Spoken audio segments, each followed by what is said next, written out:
اللہ ہی جانے دو عالم کے ہجر و فراق کے اس دائمی صدمے کو ان وارفتگان عشق نے کیوں کر برداشت کیا ہوگا، جو چند لمحوں کی جدائی بھی گوارا نہیں کر پاتے تھے اور بے قرار و بے تاب ہو جایا کرتے تھے۔ جانے دو عالم صلی اللہ علیہ وآلہ وسلم تو وہ مرکز مہر و محبت تھے کہ کھجور کے جس بے جان خشک تنے سے ٹیک لگا کر خطبہ دیا کرتے تھے، وہ بھی آپ کے فراق پر بھرے مجمع میں دھاڑے مار مار کر رو پڑا تھا۔ استنے حنانا از ہجر رسول، کرد نالا ہمچو ارباب عقول۔ پھر جو لوگ عقول و شعور رکھتے تھے اور جانے دو عالم صلی اللہ علیہ وآلہ وسلم کے ساتھ والہانہ تعلق اور وابستگی رکھتے تھے، ان کے دلوں پر اس ہجر رسول سے کیا بیتی ہوگی۔ دلوں کا حال تو اللہ ہی جانتا ہے، مگر ظاہری طور پر اس المناک سانے کے جو اثرات مرتب ہوئے وہ بھی کچھ کم ہوش ربا نہیں تھے۔ مورخین نے لکھا ہے کہ حضرت صدیق اکبر انتہائی صبر و استقامت کے باوجود رو رو کر بے حال ہو گئے۔ حضرت عمر رضی اللہ عنہ ہوش و حواس گم کر بیٹھے۔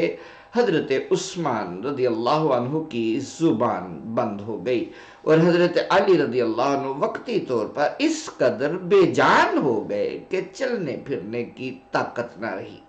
صدیق اکبر کے غم و اندوہ کا کچھ اندازہ ان کے مرثیے سے ہوتا ہے۔ چند اشعار ملاحظہ کیجئے۔ یا عین فب کی ولا تسعمی وحق البکاء علی السیدی، اے آنکھ خوب رو اور رونے سے نہ اکتا، کیونکہ اس آقا کے لیے رونا بالکل برحق ہے۔ فکیف الحیات لفقد الحبیب وزین المعاشر فی المشہد، بھلا کیسے زندگی گزرے گی جبکہ وہ ہی نہ رہے جو میرے محبوب تھے اور مجالس میں ہر محفل کی زینت ہوا کرتے تھے۔ فلیت الممات لنا کلنا وکننا جمیعا مع المہتدی، کاش کہ ہم سب کو بھی موت آ جاتی اور ہم سب اس ہدایت والے آقا کے ساتھ ہی رہتے۔ فصل الہ ولی العباد ورب العباد علی احمدی، پس درود بھیجے وہ معبود جو بندوں کا والی اور رب ہے، احمد پر صلی اللہ علیہ وسلم۔ فاروق اعظم جیسا جیدار بھی جی ہار بیٹھا اور گویا ہوا وَوَلَّيْتُ مَحْزُونًا بِعَيْنٍ سَخِينَةٍ أَكَفْكِفُ دَمْعِي وَالْفُؤَادُ قَدْ انصَدَعُ، اور میں اس حال میں لوٹا کہ میری آنکھ ڈبا آئی تھی، میں آنسوؤں کو روک رہا تھا مگر دل تو پھٹا جا رہا تھا۔ حضرت عثمان کی تو قوت گویائی ہی مسلوب ہو گئی تھی، اس لیے ان کی خاموشی ہی ایک بے حرف و صوت مرثیہ ہے۔ حیدر کرار جیسے صبار بھی اپنے بے پناہ غم کا اظہار کیے بغیر نہ رہ سکا اور بول اٹھا، لَقَدْ غَشِيَتْنَا ظُلْمَةٌ بَعْدَ مَوْتِهِ نَهَارًا فَقَدْ زَادَتْ عَلَى ظُلْمَةِ الدُّجَى، ان کی وفات کے بعد ہمیں تاریکی نے دن کے وقت یوں گھیر لیا کہ رات سیاہی سے بڑھ گئی۔ وَكُنَّا بِمِرْآهُ نَرَى النُّورَ وَالْهُدَى صَبَاحًا مَسَاءً راہ فینا او اغتدا، جب ہم ان کو دیکھتے تھے تو صبح و شام نور ہدایت کو دیکھتے تھے، جب وہ رات کو یا سویرے ہمارے پاس تشریف لاتے تھے۔ فضاقت فضا الارض عنا برحبته لفقد رسول اللہ اذ قیل قد مضى، زمین کی فضا باوجود وسیع ہونے کے ہم پر تنگ ہو گئی جب رسول اللہ صلی اللہ علیہ وآلہ وسلم نہ رہے اور کہا گیا کہ وہ چل بسے ہیں۔ فَلَنْ يَسْتَقِلَّ النَّاسُ تِلْكَ مُصِيبَةٌ وَلَنْ يُجْبَرَ الْعَزْمُ الَّذِي مِنْهُمْ وَهَا، بلا شبہ یہ ایسی مصیبت ہے جو لوگوں کے لیے ناقابل برداشت ہے، اور ملت اسلامیہ کی ہڈی میں جو ضعف پیدا ہوا ہے وہ ناقابل تلافی ہے۔ سیدہ فاطمہ الزہرا کا غم سب سے فزوں تر تھا۔ جب جانے دو عالم کی تدفین سے فارغ ہو کر لوگ واپس آ رہے تھے تو سیدہ فاطمہ نے اشک بار آنکھوں سے حضرت انس سے پوچھا، انس آپ لوگوں نے کیسے گوارا کر لیا کہ رسول اللہ کو مٹی میں لٹا کر خود لوٹ آئے، پھر تربت اتھر پر گئیں اور یوں نالاں کے نہ ہوئیں، اِنَّا فَقَدْنَاكَ فَقْدَ الْأَرْضِ وَابِلَهَا وَغَابَ مُزْغِبْتَ عَنَّ الْوَحْيُ وَالْكُتُبُ۔ آپ ہم سے یوں کھو گئے ہیں جس طرح پیاسی زمین باران رحمت سے معروم ہو جائے۔ جب سے آپ اوجل ہوئے ہیں وحی کا آنا بھی بند ہو گیا ہے اور کتابوں کا نازل ہونا بھی۔ فَلَيْتَ قَبْلَكَ كَانَ الْمَوْتُ صَادَفَنَا لَمَّا نُئِيتَ وَحَالَتْ دُونَكَ الْكَسُبُ۔ کاش کہ جب آپ کی وفات کی اطلاع دی گئی اور ہمارے اور آپ کے درمیان مٹی حائل ہو گئی تو اس سے پہلے ہی ہم مر گئے ہوتے اور یہ غم دیکھنے کے لیے زندہ نہ رہتے۔ پھر قبر انور کی مٹی اٹھا کر آنکھوں سے لگائی اور کہا، ماذا علی من شم تربت احمدی اللہ یشم مد الزمان غوالیا۔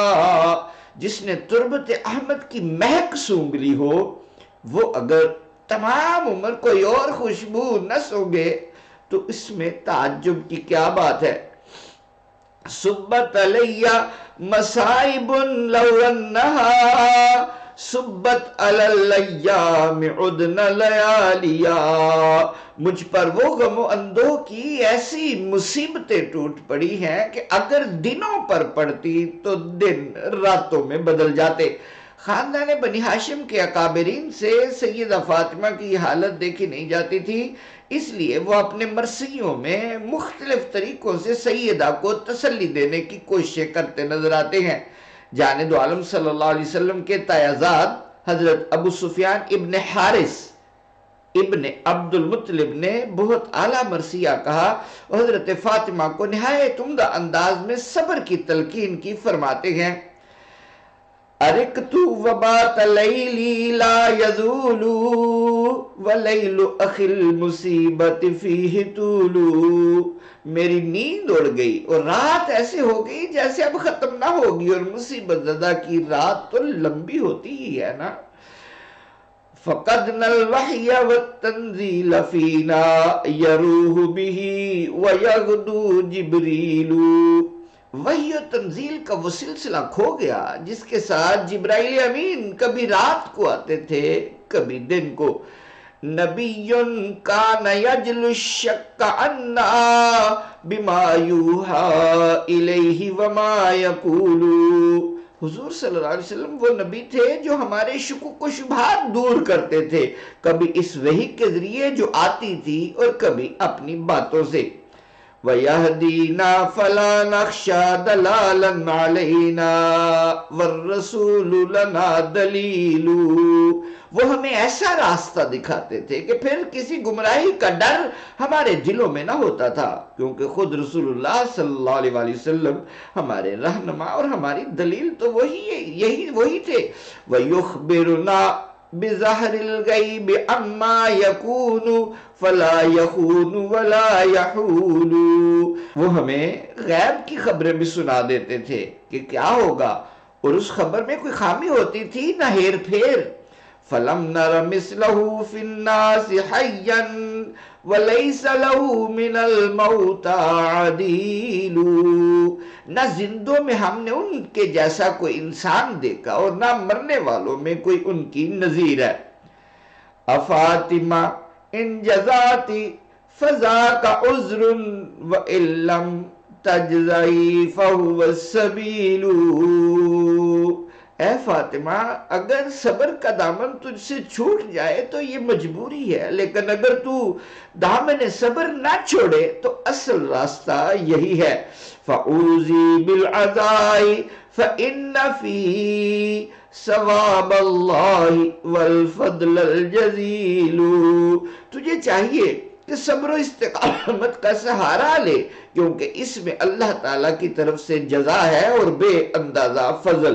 وَقُولِي فِي أَبِيكِ وَلَا تَمَلِّي وَهَلْ يَجْزِي بِفْعِلِ أَبِيكِ كِيلُو، اور اپنے باپ کی تعریف میں خوب دل کھول کے بول، مگر تیرے باپ نے جو کام کیے ہیں ان کا بدل کہیں یہ کول ہو سکتے ہیں۔ فَقَبْرُ أَبِيكِ سَيِّدُ كُلِّ قَبْرٍ وَفِيهِ سَيِّدُ النَّاسِ الرَّسُولُ، تیرے باپ کی قبر تمام قبروں کی سردار ہے، کیونکہ اس میں وہ رسول مدفون ہے جو تمام انسانوں کا سردار ہے۔ صلاة اللہ من رب رحیم علیہ لا تحول ولا تزول، رحمت والے پاک پروردگار کی رحمتیں ہوں حضور پر، ایسی رحمتیں جو نہ تھمے نہ کبھی ختم ہو۔ جانے دو عالم صلی اللہ علیہ وآلہ وسلم کی پھوپھیاں بھی اعلیٰ درجے کی قادرات الکلام شاعرات تھیں، ان میں سے ہر ایک نے کئی مرثیے کہے اور اپنے دکھ درد کا اظہار کیا۔ فنی لحاظ سے یہ تمام مرثیے اتنے بلند پایا ہے کہ ان میں سے کسی کا انتخاب کرنا بہت زیادہ مشکل ہے، تاہم ہم اپنی سمجھ بوجھ کے مطابق 5 مرثیے منتخب کر چکے ہیں، ان میں سے 2 حضرت عروہ کے ہیں، 2 حضرت صفیہ کے اور 1 حضرت عاتقہ کا رضی اللہ تعالی عنہن، اور وہ مرثیے انشاءاللہ اگلے کلپ میں۔ اللہم صلی علی سیدنا و مولانا محمد و علی آل سیدنا و مولانا محمد وبارک وسلم۔